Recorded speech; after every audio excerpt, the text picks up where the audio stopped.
My name is Big Time, and we got a special story coming right out of Cleveland. Going to be hanging with Wicked today, hopefully. Haven't talked to her in a little bit. And this is more just a message to people. So let's get right to the story first, then hopefully Wicked can jump on. So, police sounds the alarm after nearly 30 children are reported missing in 2 weeks, as he says, "We don't know whether they're being trafficked, gang activity, or drugs." An Ohio police chief has expressed concern about the alarmingly high number of children who have gone missing in Cleveland. So you got a police chief from a suburb 5 miles away, Newborn Heights, John Majoy, who also serves as board president for the organization Cleveland Missing, called the year extraordinary in terms of the unprecedented levels of reported missing children. For some reason, this year we've seen a lot more than we normally see, which is troubling in part because we don't know what's going on with some of these kids, whether they're being trafficked, gang activity, or drugs. So there he is.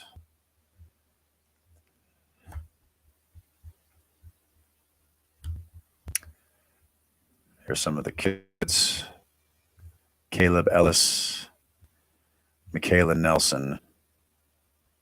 Both went missing apparently in April. As of mid May, there are a total of 56 active missing children.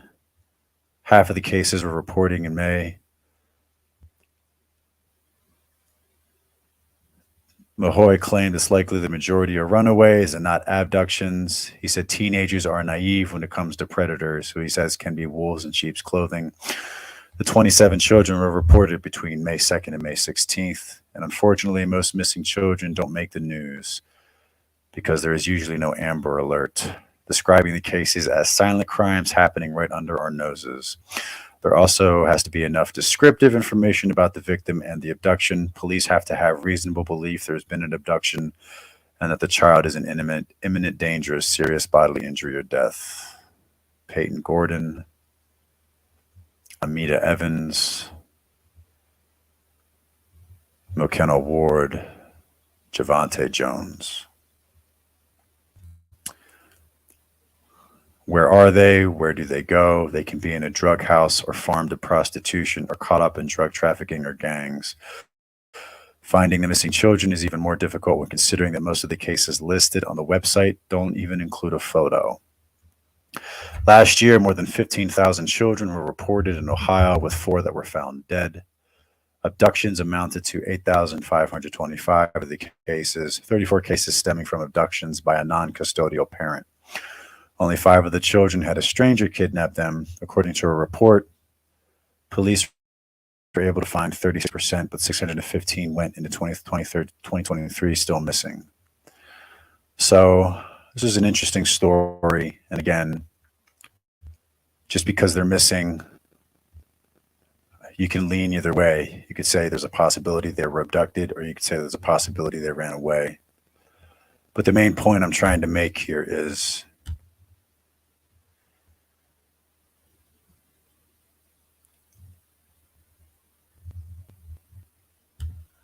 and let me use the example of Kyle Rittenhouse. I know no one watches this channel, but if someone does, I'm trying to warn you. And the warning is this: you had Trayvon Martin in 2012, you had Michael Brown in 2016, and you had George Floyd in 2020. And shit got bad in 2020, similar to 1992, except it was in multiple cities across the country. And things are not better. If anybody watched the Rittenhouse case, I had to watch police officers go on the stand and say, we were given orders not to intervene. We were given orders to push back looters to one part of the city, and then we left. The 2 men who were walking with Rittenhouse, so the police weren't going to do anything, and they were told not to intervene. The 2 people walking around with Rittenhouse, one of them's the fat one, said, He had to point a gun at two people who tried to set a church on fire. One of the female jurors said that her and her family took refuge in a local church. And finally, the FBI flew a drone. Are you getting the picture I'm painting yet? There's going to be another in 2024, every election year, there are riots and there's a victim. I imagine this year it's going to be some example of what James Lindsay calls a trans Floyd. You're on your own. Get whatever you can, whatever's legal. Of course, I mean, it doesn't matter anyway, because the bad guys will have what they have. It doesn't matter. Your goal is to survive. I wish it wasn't like that, but that's what it is. The police get more and more hamstrung. That's why there's 600 cops missing in New Orleans, 400 cops missing. Well, not by missing, I mean quit. 600 cops quit in New Orleans, 400 cops quit in Philly, 1,000 police have quit in New York. The Philadelphia prison system is missing 400 people. That's why those two guys were able to escape. They were both captured, thankfully, but they were let out by a woman, by a mammy. And one of them had already been convicted of 4 murders and was a suspect in 2 more. The pendulum is not swinging back. The people of this nation are not going to wake up. That's all bullshit. You're on your own.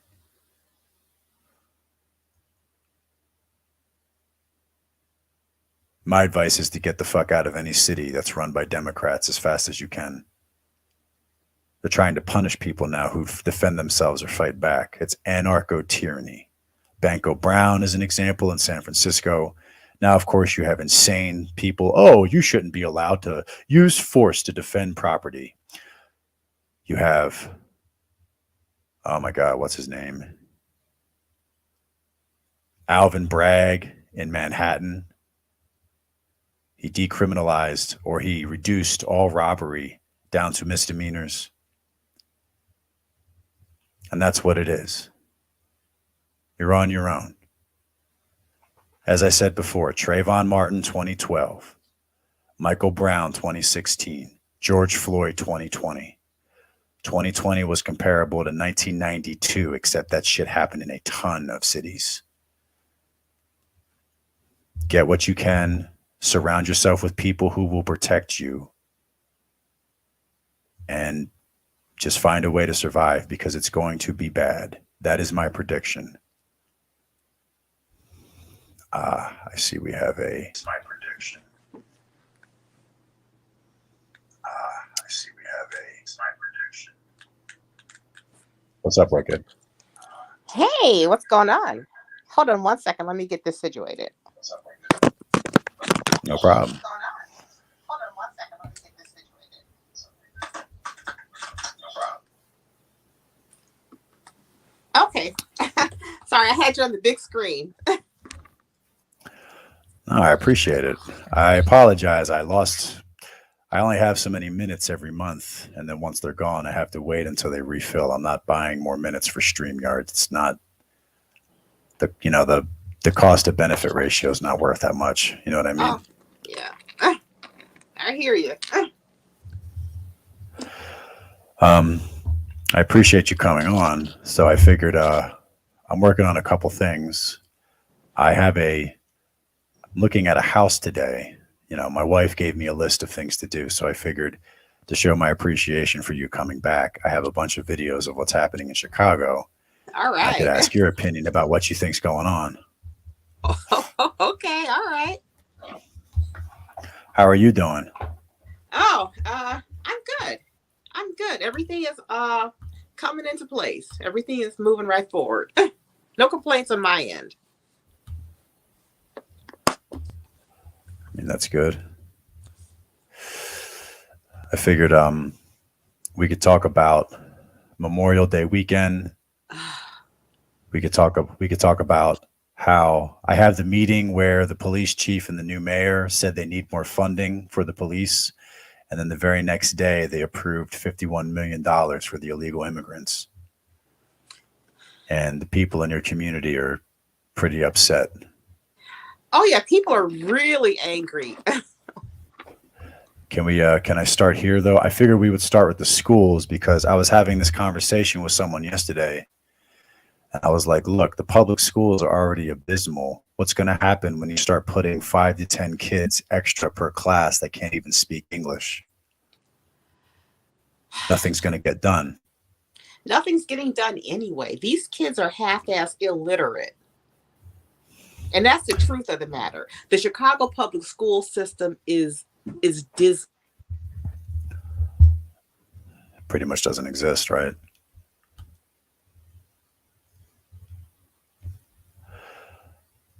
Oh, my mistake. Did I lose your sound? Oh, okay, there you are. So I had a phone call coming in. No, the Chicago public school system is dismal. And these kids are half-ass illiterate anyway. Now you're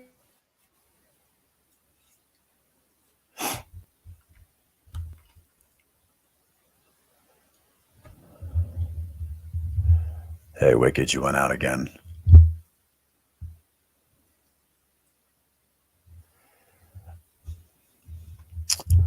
Oh no, did I lose my co-host?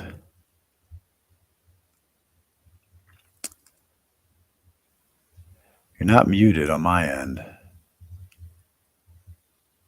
where I was public schools, right? Ranked. Yeah. The high school was ranked 3rd in the state. Beautiful high school.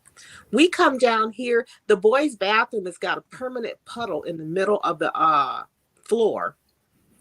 Where is this? Don't work. We came into Chicago, and my son was going to like one of the local high schools.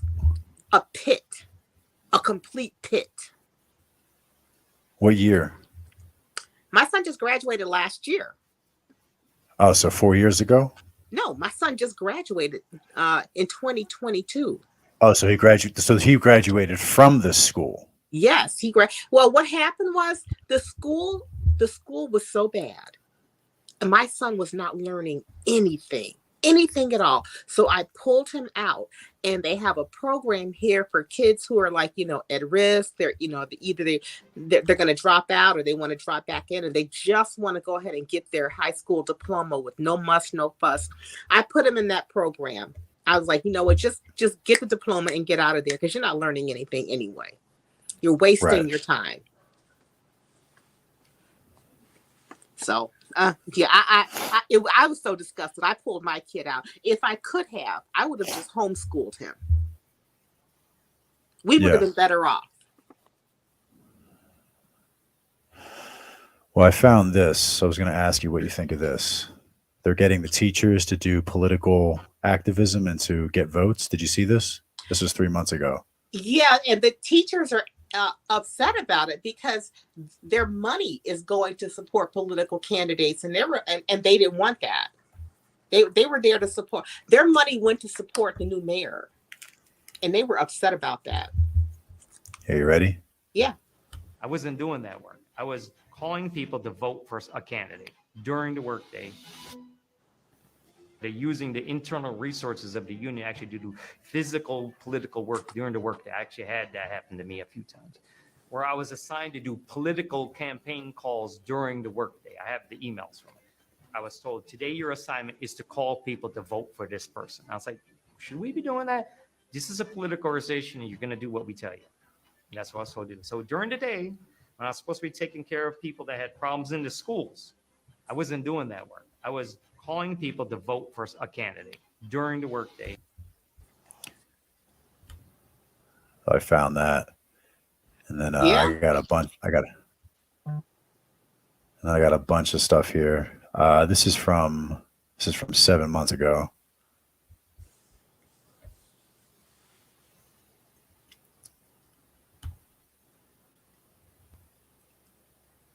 People have no clue. Yes, of course. There's an ad.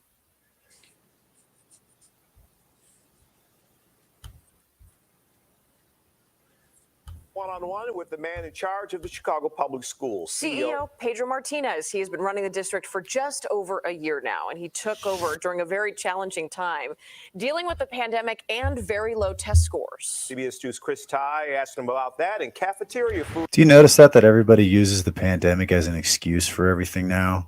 Like there were no problems before the pandemic existed. Right? Like the schools weren't a pit. Having been a pit for so many years is ridiculous. Yeah. Chris is in the newsroom.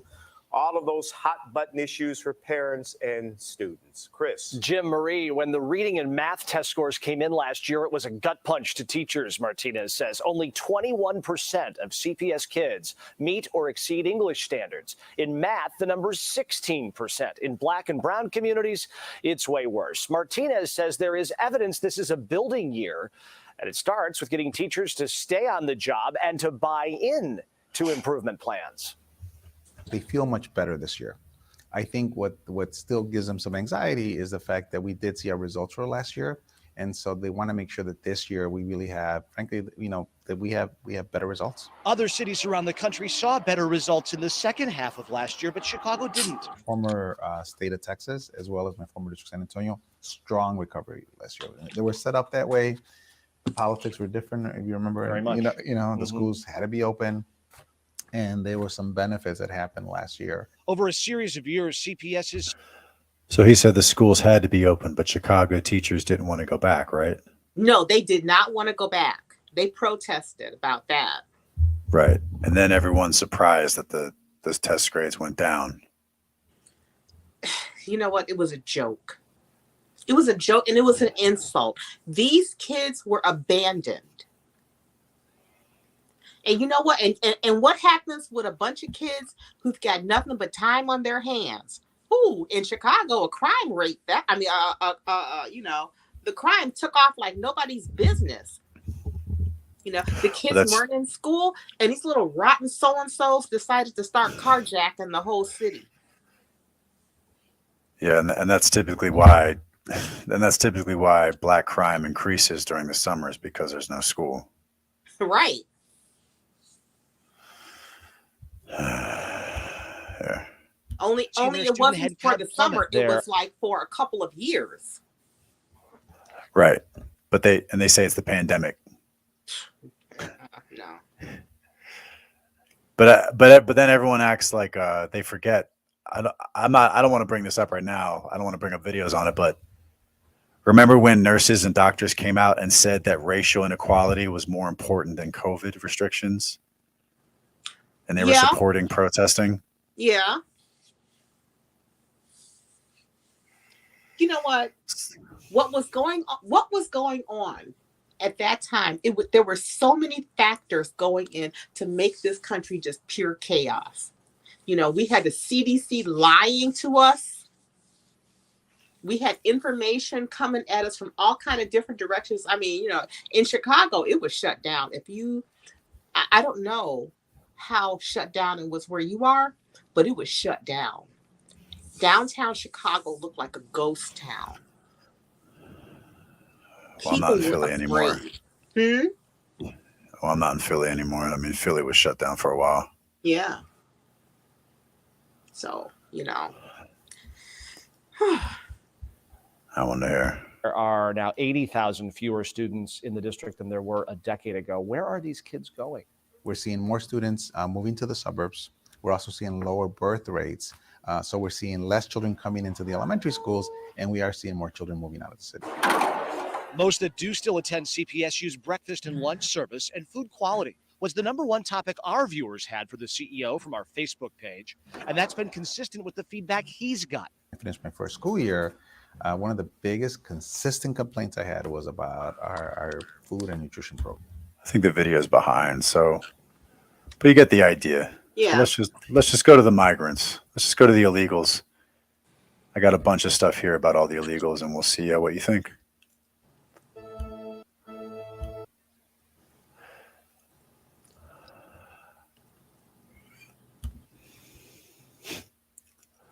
I mean, I do have something terrible I can say. You want something terrible? You want something terrible? Why not? It is. Wake us It up. is. I've been to 3 different colleges, 2 in Philly and 1 out here where I live now. And at each college, I was told that everything's my fault. You know, the country, the evil, the racism. It's interesting now. And, you know, I had to go to class with illegals who couldn't speak English, and they would sit in class with someone like a translator who would take notes for them, or they would just play on their phone the whole time. And of course, if I complain about it, I'm just, those are my white tears. You know what I mean? It is interesting to now see black people in Chicago being replaced.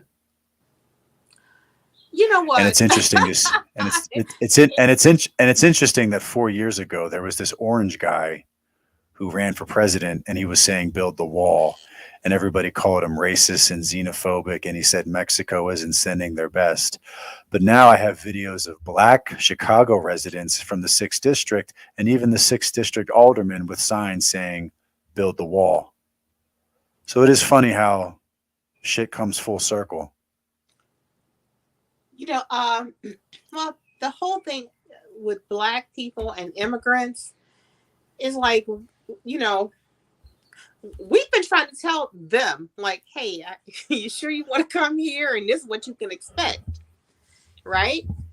But they're still coming here for whatever reasons, you know, and then they get here and they discover it ain't what they think. And black people are looking like, okay, right, here's the new wave of immigrants that's going to supplant us, you know, for goods and services. And Well, so here, there's some resentment. There's some real resentment. I mean, I think there should be, absolutely. I mean, you're being screwed over by the Democrats and the council of your city. You're being screwed the fuck up. I think is bullshit. They say one thing, and then they completely do something different. Let me play what I got. I got a bunch of shit here. Okay. Asylum seekers in Chicago moved into Wright College on the northwest side over the holiday weekend. And that number, 300, is actually fewer than the 400 that were expected to be temporarily housed at the campus. The migrants were transferred from area police stations and consist of families with children and no single adults. The city says the building will have 24/7 security, a curfew of 11 p.m., and no drugs, alcohol, or visitors will Wow, the college now has 24/7 security. be allowed. Alderman Nick Sposato of the 38th Ward says he was blindsided by this decision 3 weeks ago, does not blame the current or former administration for the situation, and is now urging patience and understanding from Northwest Side residents.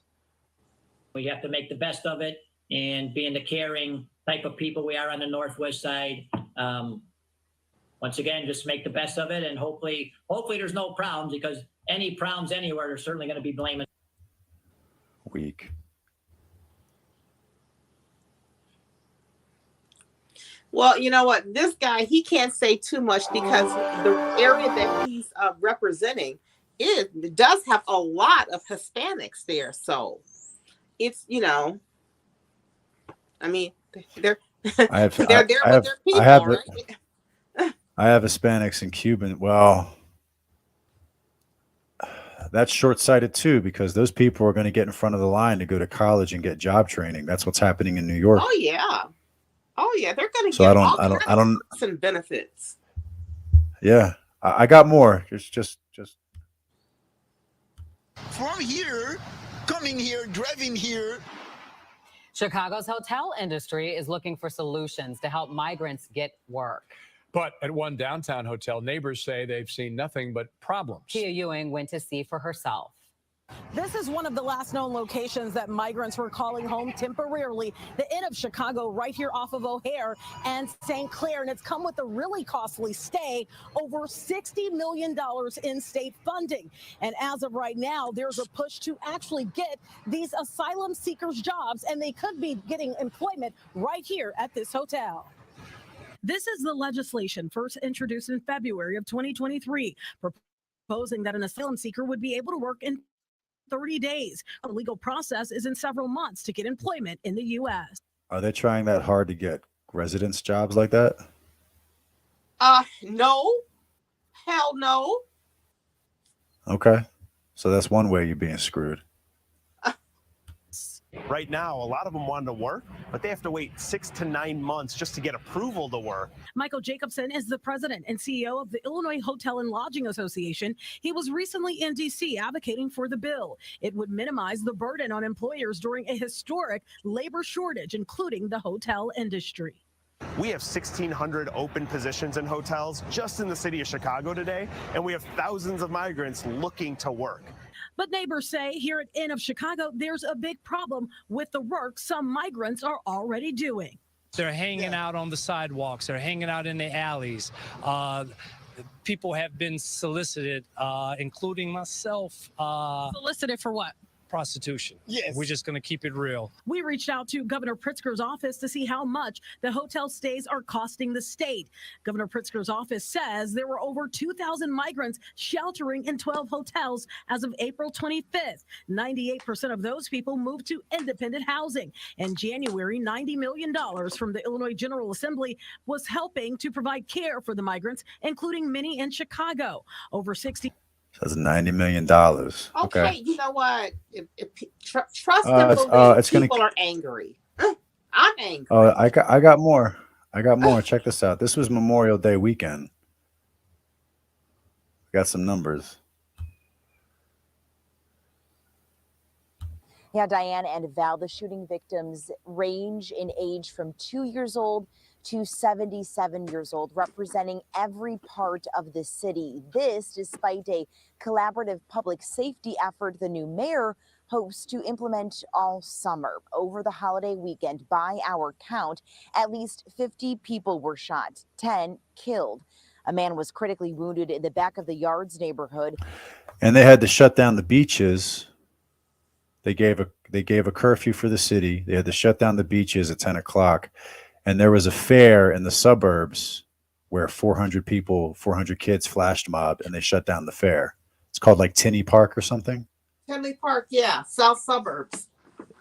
Yeah. I had a video where there were like 100 white people hiding in a bar because they locked the doors. You know what? I know that suburb. I actually grew up next door to Tinley Park. I mean, imagine being a kid that lives there, and that's the one fair you get to go to for the year, and then you watch another group of people come in and take it from you. I mean, this is the only thing that's happening is I see whites going to hate blacks, and blacks are going to hate Latinos, especially the immigrants. That's all I see. Because that's exactly what's going to happen. This shit's going to flow downhill.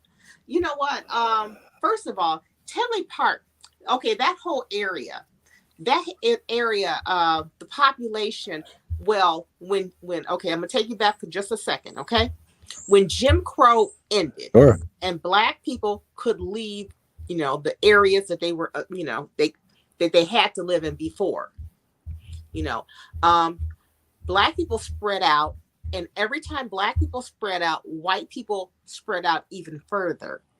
Tinley Park was one of those suburbs that white people fled to back in like this, you know, in the 70s, all the way up until the 80s. Okay. But then, like I said, every time black people moved out, move in, white people move out. And so now that area is becoming increasingly black. And so white people are fleeing the area again. That's what's happening in that area. It's like a wave, a wave, a wave. You know, what's funny is I'm reading a book right now called White Flight, Black Flight.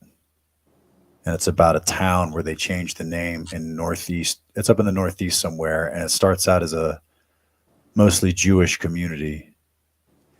And it's interesting how the Jewish community petitions the city to have their own school. But when they want their own school, when they do their own things, it's seen as just normal. But when whites move away, it's called white flight. There's a lot of interesting factors in there. But one of the things that's funny is they call like the whites who stay, they're called the stayers. The blacks who move into the neighborhood are called the pioneers. And then you have the second wave blacks, who are seen as like, I guess, the District 8 or the ghetto blacks. And what's funny is when they interview the pioneers say they want to live around whites and that they fear that when more blacks move in, there's more crime and less trust amongst neighbors. Because it's true. I just find it fascinating, though, that the book is written in the approach that everything is bad for blacks. Like, when white people leave, it's bad. When all the black people are interviewed, they want to live around white people. And when blacks say, but they even say that the Jewish school that was created, and the Jewish school has a made-up name to protect all the people in this book called Rockford. And they say that as more and more black kids go to the Jewish school, it got more and more dangerous. Yeah. But this book goes out of its way to not just say the obvious thing, you know? You know, because it's hard to say the obvious thing without sounding like a complete racist. But hell, sometimes you got to look at the obvious thing and say, you know what, this is really screwed up. This is really happening. It's screwed up.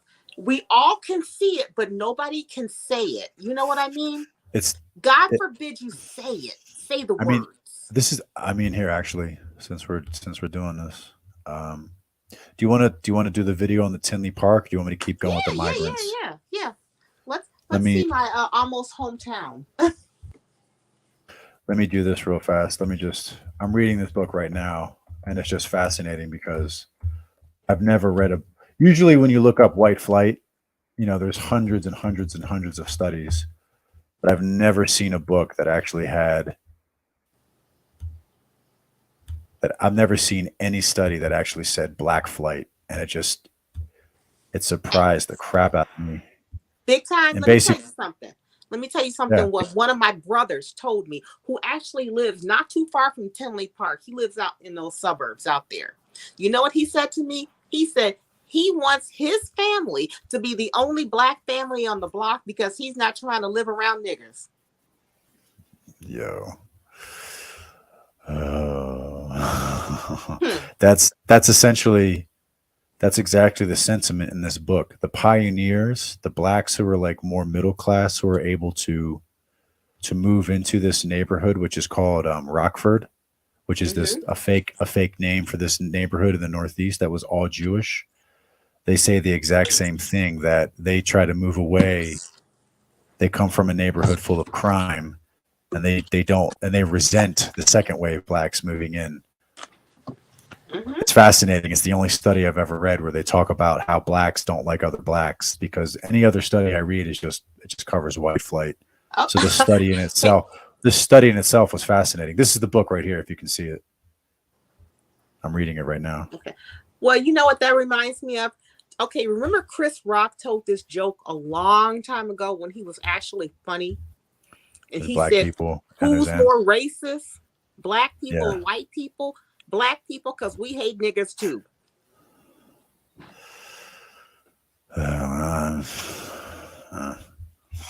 Well, hey, sorry, I'll tone it down. Sorry. No. Hey, look, the way the rules are, you're allowed to say it. I'm not. I say Regin. So okay.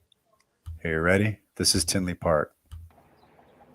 Yeah, that's right, Karen. A lot of people disappointed. There should have been a full carnival set up behind me, but as you can see right now, that carnival setup is actually packing up to head back out after Tinley Park officials say that a flash mob incident canceled celebrations for Armed Forces Weekend. Video posted to social media shows one of multiple fights. Who dat? Who dat? That broke out after Tinley Park officials say hundreds swarmed Saturday's carnival as part of a flash mob. This cell phone video of police trying to break up the crowds at the Armed Forces Carnival at the 80th Avenue. See everybody with their phones out. You see that shit? I hate that. Train station. Anita Jenkins drove a half hour with the hope of taking her young daughter Hazel to today's festivities, only to find out when she arrived it was canceled. And it was crazy that my mom told me last night. She's like, you guys better get a head start and go before, some of the teenagers or high schoolers come and cause chaos. Authorities say the massive crowd ran through the parking lot. Why can't they say black? You can't say it. You can't say, you know what? Don't you understand that there are people who are a protected class, and you cannot state the obvious. You cannot, because even if you're not, look, there are some white liberals who will out liberal black people when it comes to anything to do with black people. You know what I mean? I mean, there are white people who really boosted up George Floyd like he was a hero. Yeah, and they should be beat. They should be flogged. Okay. They were the main ones. Oh, let's erect a statue. Oh, let's make this man a hero. Oh, really? Really? Here's what I wanted to show you. 32's Nate Rogers. Here's what the whites did. Parking lots and Here's what this white business owner had to do. fighting. Anthony Cortez's partner at Union Bar and Grill, just a couple hundred feet away. What we tried to do was provide a safe haven for all of the kids and our staff and patrons. We brought them all into the building. Police say 400 teenagers responding to a call on social media gathered at the carnival to form a flash mob. It started at 8 p.m. and lasted a few hours. Families from the area inside Union. So here's all the people in the bar. And he had to lock the doors and create a barrier. Hell yeah. Because you don't know what could pop up in that kind of situation. Yeah. And you know what? And Tinley Park is it's a nice suburb. It really is. I mean, real middle American suburb. It's not going to be. Well, and it's not going to be for long. Yeah. But I don't know. Here, we'll keep going. In this South Chicago home, another man was shot in the face. Overnight Monday, 3 people ages 57 to 77 were wounded while standing. So you get the idea. 50 shot, 10 killed. I want to keep going with the Here's another weird story I found. 5 kids were smoking a vape pen, and they all got sick. We do want to get some breaking news right now. Several elementary school students rushed to the hospital this afternoon. Sources tell us those kids found a vape pen on a field trip and then used it during class. WGN's Andrea Medina live on the South Side now with the latest. Andrea? Hi, Ben and Lourdes. We are outside Harvard Elementary School near 75th and Harvard, and those kids that were taken to the hospital are doing okay. But as you mentioned, CPD says that they were found smoking a vape pen. I'll just keep it moving. I'm trying to get to the so here's the city council approving the 51 million. It's already costing you 90 million, and here's another 51 million.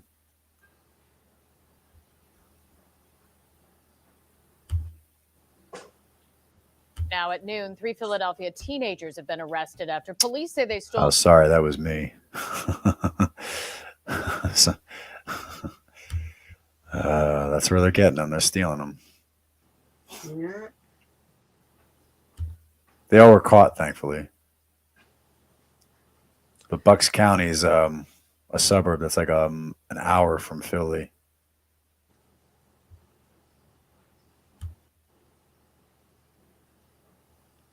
No, you know when they said like we're gonna have 50 people that were shot. That's normal. That's normal in a Chicago holiday weekend. I've been hearing that for years. 44 people, shot. Yeah, that's a holiday weekend in Chicago. That's normal. Yeah, so I don't know how they can say these migrants are safe. To me, it's just about the money.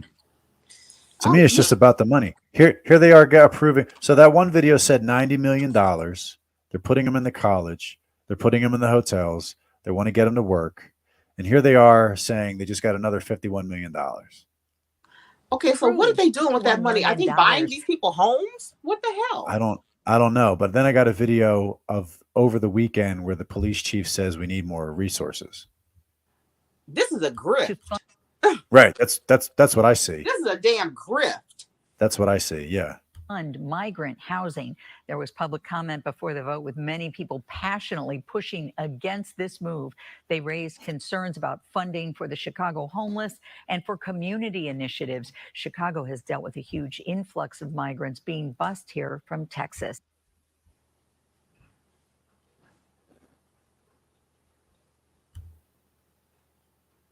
are set to vote on a plan to devote $51 million to migrant housing. It's soliciting a passionate response. Joni Lum is live with some pretty tense moments during the debate. Not too surprising, Joni, given what we've heard. Yes, and it's still going on. This ordinance of providing funding for asylum seekers has caused emotions to run high. The most vocal responses in a long time in city council. In fact, police had to move in at one point to calm the meeting. People attending the meeting shouted and they heckled the speakers during the public speaking portion of the meeting, whether advocating for funding migrant needs or for investment in Black and brown communities. One man, Tyrone Muhammad, an ex-offender who was against the measure, police removed him from the meeting. Longtime Chicagoans say it is difficult to watch leaders suddenly come up with $51 million for new immigrants when Chicago neighborhoods remain underserved. Should not be housed in impoverished and marginalized Black and brown communities where we have food shortages and homelessness. I don't know if you've actually talked to these refugees who come here, but what they need are homes. Oh, shut the fuck up. You are thrown out of the white race. I throw him out. You know, liberals got a liberal. I throw him out. Well, he can house them. You take your money. Take his money. Don't take my money. Take his money. I'm looking for a second job right now because of the food prices around here. You know what I mean? Yeah, trust and believe. I know what you mean. We're looking for. We might have to get food from the Amish because we're scared that the same Fauci ouchie, which has been deemed bad for children, they're just going to start putting it in all the meat. You know what? Right. So we're looking to just buy. I'm actually talking to Amish people, which was hard to do. Like I was literally rejected for 2 days trying to talk to them, and finally one younger guy talked to me. You know, they actually have Amish where I live building homes out here, so the Amish have no problem taking money. So I said, look, man, are you looking to make more money? I came from the wrong angle. I came from it from a humanitarian perspective. I should have come at it from a monetary perspective. As soon as I mentioned money, they listened. Listen to this person who wants to be conquered. And jobs, the same that the people who live here need as well. How dare? See how he tried to cover himself? Mm-hmm. He doesn't understand the concept of a zero-sum game, does he? You know, I look at that guy. I'm like, all right, look, barista. You know. Yeah, I've worked at Starbucks before. It's a shit job. Me too. Me too. You get health insurance though for part-time work. I got free coffee. Yeah. I did it because I wanted the coffee. I'm like such a caffeine junkie.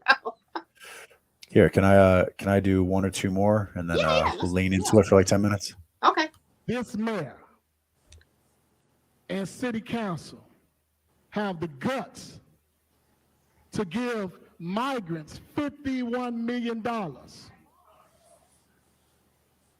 I demand you to have the same passion and urgency to pass the City of Chicago reparations orders. People should be treated with care and compassion so they can live their lives with dignity and respect.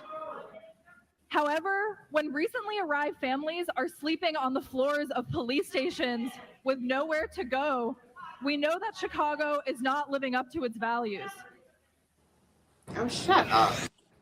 Ugh. Check out this story I found. This isn't getting any attention. I wonder why. So you know the 4 Walmarts shut down. One of your Save-A-Lots shut down, I think, last week. Now you have 6 left. Tens of millions of dollars in funding. Food pantries are stepping in to feed asylum seekers. And now those pantries are stretched thin by rising demand for help. As CBS News' Marissa Perlman reports, for the first time, one is putting a cap on clients. Outside El Mercadito in Humboldt Park, on any given Tuesday morning, you'll find a long line down North Avenue waiting for this food pantry to open. There's so many countries in crisis, and people are trying to help. Jen Allman says many of these families are new arrivals from Central and South America who show up in hopes of snagging a box or a bag of fresh food, though here resources are running thin. Toughest thing to keep on the shelves have been eggs. We've all know prices have gone up. Omar Roman is on the front lines. His job here is trying to keep these shelves full. We've seen an influx going up, and it's bigger and bigger families. The city has seen more than 8,000 migrants arrive here in Chicago over the past year. The pantry has seen a surge in new clients from 11,000 to 22,000 over the past fiscal year. They say the surge in migrants isn't the only reason for their strain on resources. The federal cut of SNAP emergency benefits has really affected us. Inflation and food. Yes, they're taking resources from other things and putting them somewhere else. Why that did? Oh, Jesus Christ! It's a huge cost to our operation. And for the first time, the pantry has had to put a limit on the number of clients they serve at this location. Now, no more than 150 every day. So when we reach the cap at each day, it's difficult. It's very emotionally difficult to tell someone we can't help you right now in the way we want to. Food pantries really are making resources out of bubble gum and toothpicks. And at the Pilsen Food Pantry, Dr. Evelyn Figueroa says they too are feeling the strain, serving more than 200 migrant households every month since September when families first started arriving. So that's 200 Chicago residents they're denying, right? Yeah. Yeah. And our food pantries are really good here. The Chicago Food Depository, they do a tremendous job at getting food from different grocery stores and stuff like that and getting them to donate to all these different food pantries. They do a tremendous job. I used to do some voluntary work with them. So, yeah. They're about to blame you. Did you hear it yet? Oh, okay. Here in Chicago. She says families shouldn't be dependent on food pantries. Food insecurity is a problem with the. Did you hear that? You shouldn't be dependent on them. You Well, mean like migrants are? Nobody should be dependent on them. People should be able to work and earn their bread, right? Yeah, but they can if they give all the jobs away to another group of people. And there's the thing. And I'm thinking, okay, so they got 90 million. They got another, 91 million. Then they got another 50 million. And we've only gotten 8,000? And I had a video somewhere that said that 50 million is only gonna go to the end of June. I just want to know what the hell they're doing with this money, because it seems like this money has been siphoned off like nobody's business. I mean, are they purchasing homes and condos for these people? I mean, really, where is this money going for the amount of people that they're dealing with? Right. And these migrants are not safe. No, not at all. Now, I found this video of the first white guy, and he still cucks a little bit, but someone actually said no. And it was a white guy, and it blew my mind. I was like, holy shit. Ready? Crisis, because you have been quite vocal about them not being welcomed in Nassau County. The mayor's asking everyone to kind of pitch in and play their part. Is there anything that Nassau County could do to help? No. No. We are not a sanctuary county. New York City invited the migrants. They made themselves a sanctuary city. So they shouldn't complain if there are migrants here. We in Nassau County, we have school districts that plan the number of students they're going to have, how many teachers they'll need. We have social services right now that, quite frankly, are stretched to begin with. And there's law enforcement issues with people who are undocumented coming into our county. This is a federal problem. President Biden and Congress need to settle this problem on a national level. It's not, a county problem. It's not a community problem. They're making it that. And we're not going to have a situation where we're going to have thousands of people coming to Nassau County. We don't know who they are. They're going to be a burden on social services. They're going to be a burden on our school districts. And in Nassau County, if you live in a school district and you want to send your... How mad do you think these two are? You know what? Look at them. Look at their faces. Yeah. Look, people are really angry. And see, in Chicago, we're a sanctuary city. And so, yeah, we invited these people. Whoops. And look, they showed up. And you were declared a sanctuary in like the 1986 or something. Yeah. So we're a sanctuary city, and this is our chickens coming home to roost, isn't it? We said, Come on, you're welcome. They said, well, here we are.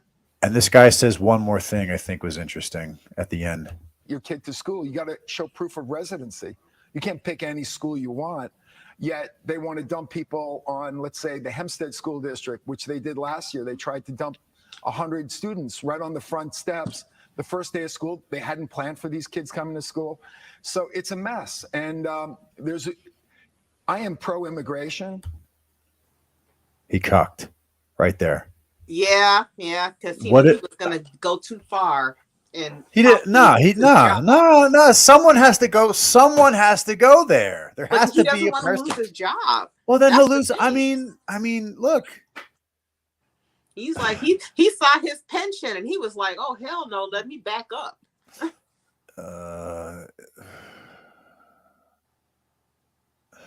Yeah, somebody needs to speak up, but he's thinking, I don't have that far to go before I retire. I'm not screwing up my pension by opening my big mouth. Florida was the first, and then other states followed. Mm-hmm. Florida was the first state to say, none of this gender bullshit. Oh. It's kindergarten to third grade.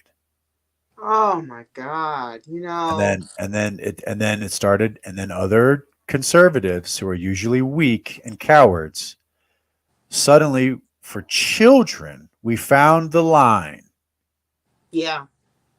We found the line. Yet I still find it interesting that during COVID, blacks and stupid liberal whites, pro-blackity blacks, let me use that description, pro-blackity blacks, that doesn't mean all blacks. That certainly doesn't include divested members. So I'll say pro-black and liberal whites. How's that?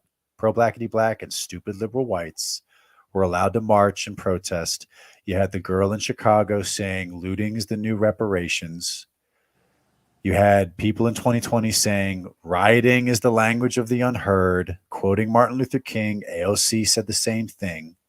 But I find it interesting now that you have all these middle-class wine moms and all these people who are turning against Target and turning against Bud Light, and now suddenly that's being considered stochastic terrorism.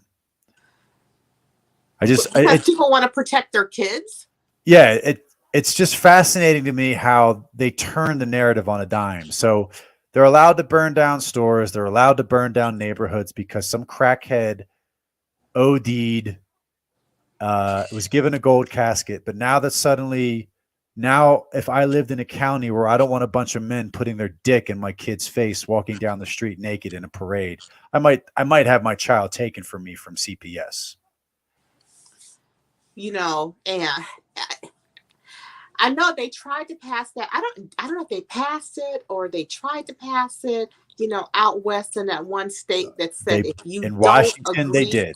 Oh, okay. If you don't agree to let your child go through this medical experimentation bullshit, that they could take your child from you. That's right.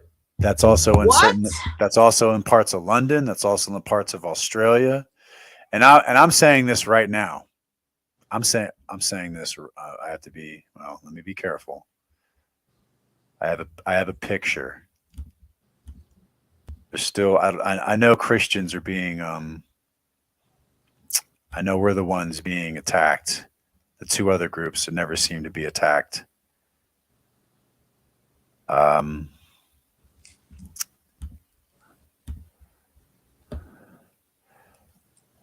You know, they're gonna reach a point. You know what this is, right? Let me see. What is that? What am I looking around? Oh, yeah. You know what? You know what's Matthew gonna happen? 18:6. You know what's gonna happen, and I see it coming, and I'm looking for it. I'm looking forward to it. I'm looking forward to all the different lawsuits when it really hits the fan. When Christians actually start taking this to the court system and suing over this. You know, when Muslims, when other super religious people, you know, have to deal It won't with be this the and it's being Christians. forced and it's being forced upon them. Like, Yeah. I want to see somebody who is Muslim, who has a daughter who's wearing a freaking hijab because she can't show her hair to men. Now she Yeah. can't go in the damn bathroom because there's a freaking biological boy in the bathroom. Well- I want to see them speak up on this matter too. But we already saw this. We saw this in London with that Muslim woman who was her children were doxxed because she was threatening that white dude who was a trans person. Remember? You know what? And she pulled her videos down. Okay, what about the Muslim men? You know, because this is a big deal, right? This is supposed to be their religion, right? Like, I'm not Muslim, and so I'm like, you know, a little sketchy on some of this business. But I do understand this. I know that those Muslim countries are very conservative when it comes to a lot of things, and they do not want to have their women left out, like, you know, just swinging in the breeze for any man to, like, you know, just accost them. I mean, I'm going to say something terrible. I mean, Unlike black men, the way they do black women. I know you probably watched DZ's channel with that rapper who's now the trans woman saying he's going to do whatever he has to do to get his bag. Yeah. I'm just saying that I'm trying to be careful. This is a recorded conversation, but if parents lived in a state, regardless of whatever color they are, of course, I'm going to naturally support mine more, of course. But if parents had their child taken away by the state and that child ended up committing suicide, God forbid, and then the parents went after the CPS worker or the judge, if I was on the trial, if I was on the jury, I'm not guilty.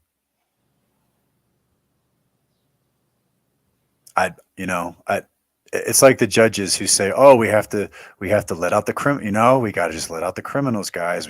That's the law." Just let them run rampant over the rest of us. There's a channel I follow. The guy's name is L.A. Wilkes, and he's a cop from Philly. He's a black cop from Philly, and he's been on the force 17 years. And every once in a while, and he's quitting. He's quitting because it's so ridiculous. He said, you know, once Krasner got in office, the Soros guy, he just started letting all the criminals out. And that's when the city started going to shit. But he said, but everybody acts like they don't know what the problem is, especially the media. He goes, it's like everyone just lost their fucking mind. And, you know, it's things like things are so bad in Philly. Carol Parker, she's the new mayoral Democrat running for mayor. She wants to bring Giuliani's stop and frisk to Philadelphia. And she was giving her acceptance speech at Brandywine, which is a suburb way outside of Philly, right? I wonder why she had to do that. And they were asking her, what do you think about stop and frisk? And she gave like a 5-minute, you know, the black community. And every time the police get behind me and black and brown, and we got to have the talk with our children. But then she turned around and said, well, violence is pretty bad. And so we're going to have Terry stops. And if the police get out of line, we're going to use the full weight of the Constitution to punish those police. So she said, she placated and pandered. But then she said, but we're still going to do it. That's how bad it is. Wow. You had two Chinese people running for mayor. You had a female Democrat, and and now you have the other mayoral candidate, the Republican, who's David O. And they're both, but one of the things they're running on is they want to build a school just for Chinese kids. Okay, I've heard of that. And we have that here. I think it's, look, balkanization, segregation, it's happening again, and I don't know what to say. You know what, I'm gonna tell you. Okay, I am divested, which means I do not live in Black spaces. I refuse to live in Black spaces. But because I don't live in Black spaces, sometimes I'm really immersed in like whatever culture. It could be the Asian community. It could be the Hispanic community. Whoever in the hell I married, that's whose community I'm immersed in. So El Salvador and Chinese, right? Yeah, my first husband, from here. My second one from. I listen to you. I listen and to so and so when I am in those communities, I listen to what's going on, all the behind the scenes stuff, their culture, their this, their that. And the one thing that I got a whole big clue on is that when you come to America, when you come to the United States, it is so easy to lose your culture. You have to actively fight against losing your culture because it all kind of gets washed out in the mix. And so for them, it's important to have their schools or their little communities, whatever. They want to be, kind of segregated because they don't want to get washed out into the mix. And I understand, because I've also lived in white communities, that white people, a lot of times they want to live with just white people. They want to preserve what they have because they look at other people coming in as chaos. Sometimes segregation, you know what? I don't know. I don't think that sometimes it's a bad thing. I mean, that sounds weird, but I can see why people are in favor of it. Well, whatever happens, I can see why people are in favor of it. I mean, especially now. I mean, yeah. especially like DZ was talking about, there's an Asian bank in San Francisco. After their bank was robbed and destroyed twice, they just came out and said, okay, no more Blacks. That's it. Right? Asians are good with numbers. I'm being an asshole because my husband's a statistician. Oh, okay. Yeah, my wife's an accountant, so. Okay, so numbers don't lie, do they? No. They looked at it and they were like, no, we're not playing these odds anymore. No thanks. I'll tell you what, when I was in college here for school, I was in my second child psychology course, and we had this very liberal professor, and then I apologize, I got to step out, but thank you for coming on. She was trying to say that homosexuality should be accepted because it's found in nature. And she showed us these two penguins that were both men or males, and they had created a nest and they had put rocks in the nest. And she was essentially trying to say that, oh, it's in nature, so we should do it too. And so I raised my hand and I said, are you telling, I was the oldest person in the class, I was in my early 30s and everyone else was like a teenager. So I said, so you're literally telling us to behave like animals? And she said, well, animals can be smarter than us at times. So then I came back at her. I said, yeah, so you're saying we should segregate? And she said, oh, no, that's terrible. I said, but that's what animals do. Lions are with lions, birds are with birds, foxes are with foxes, bears with bears. Kodiak bears don't hang out with grizzly bears don't hang out with black bears, and polar bears don't like grizzly bears. No. If you look at Alaska, the grizzly bears and the polar bears, they don't like each other. They avoid each other. And she suddenly dropped the topic and changed the topic. I was talking to someone not too long ago, and I was saying, I am so amazed that all of these teachers bring up all these different subjects to these kids that have nothing to do with academics. You got teachers coming out to the kids. You got all of this nonsense, except for these damn kids actually need to learn. That's why these kids are look. what did they say? In Chicago, only 21% of the kids can even read at the level they're supposed to. That didn't involve the BIPOC. Right. No, Yeah. that's even worse. You know they illiterate. Do you have any time next week? I do. What time? Friday again? Fridays are great for me because usually Fridays I come up for air. All right. I appreciate you coming on. I got to head out to this house, but I'll reach out to you again on Monday. I got more stuff. Okay. Thank you Sounds again. good. All right. Take care. Talk to you later. Bye-bye. Bye.